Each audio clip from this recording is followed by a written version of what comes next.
ఈ వీడియోలో మనం బీరకాయ పొట్టు పచ్చడి రెసిపీ తయారీ విధానం చూద్దామండి. ఇది చాలా టేస్టీగా ఉంటుంది, హెల్త్కి కూడా చాలా మంచిది. దీని బెనిఫిట్స్ వీడియో లాస్ట్లో మీతో షేర్ చేస్తాను. ఇంకా ప్రాసెస్ చూసేద్దాం. అందరికీ నమస్తే, welcome back to my channel. నేను మీ నాగలక్ష్మి. ఇక్కడ నేను 1/2 kg వరకు బీరకాయ పొట్టుని తీసుకున్నాను. నేను చెప్పే క్వాంటిటీస్ అన్నీ దీనికి కరెక్ట్గా సరిపోతాయి.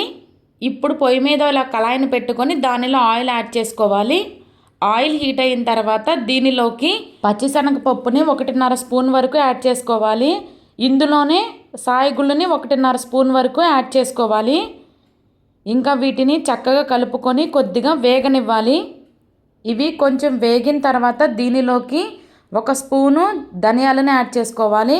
అలానే 1/2 స్పూన్ వరకు జీలకర్రని యాడ్ చేసుకోవాలి. వీటిని మొత్తం కలుపుకొని గోల్డెన్ కలర్ వచ్చేంత వరకు వేగించుకోవాలి. మీడియం ఫ్లేమ్లోనే పెట్టి వేగించాలి.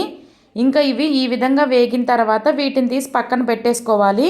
తర్వాత మళ్ళీ అదే కళాయిలోకి కారానికి సరిపడ్డ పచ్చిమిర్చిని యాడ్ చేసుకోవాలి. ఇక్కడ నేను 4 పచ్చిమిర్చిని యాడ్ చేశాను.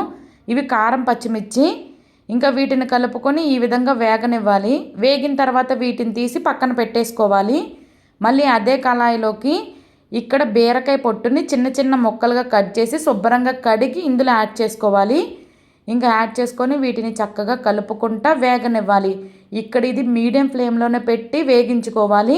ఇందులో ఉన్న పచ్చిదనం అంతా పోయేంత వరకు వేగించుకోవాలి. లో టు మీడియం ఫ్లేమ్లో పెట్టి వేగనివ్వాలి. ఇది మొత్తం వేగడానికి ఒక 5 minutes అలా పడుతుంది. మధ్య మధ్యలో దీనిని కలుపుకుంటూ ఉండాలి. అలానే వదిలేస్తే కింద మొత్తం మాడిపోతుంది. ఇంకా చక్కగా ఇలా కలుపుకుంటా వేగనివ్వాలి. ఇంకా అలానే ఫ్రెండ్స్, నా వీడియోస్ మీకు నచ్చితే తప్పకుండా సబ్స్క్రైబ్ చేసుకోండి.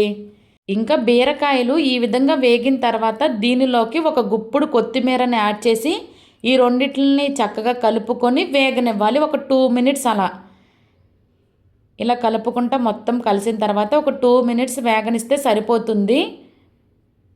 ఇంకా మధ్యలో ఒక్కసారి మాత్రం కలుపుకోవాలి. ఇంకా కలుపుకొని ఇది 2 minutes వేగిన తర్వాత ఇంకా స్టవ్ ఆఫ్ చేసేసి వీటిని పూర్తిగా చల్లారనివ్వాలి. ఇంకా తర్వాత వీటన్నిటిని మిక్సీ జార్లో యాడ్ చేసుకోవాలి, మనం ఫ్రై చేసుకునేవన్నీ. ఇంకా వీటన్నిటిని యాడ్ చేసిన తర్వాత దీనిలోకి ఒక 5 నుండి 6 వెల్లుల్లి రెబ్బల్ని యాడ్ చేసుకోవాలి.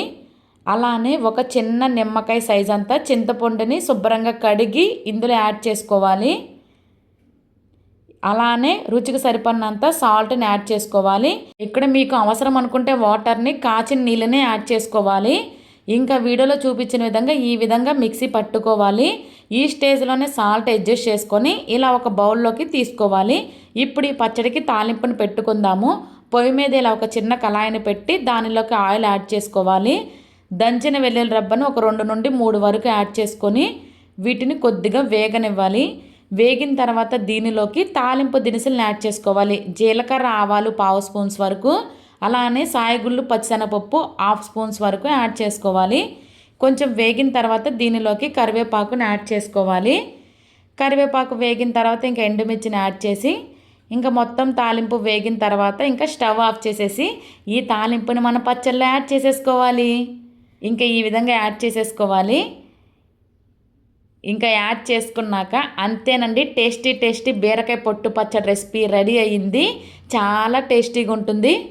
ఇప్పుడు ఈ బీరకాయ పొట్టు యొక్క బెనిఫిట్స్ చూద్దాము. బీరకాయ పొట్టులో ఫైబరు, విటమిన్స్ ఎక్కువగా ఉంటాయి. దీనివల్ల జీర్ణక్రియ మెరుగుపడుతుంది.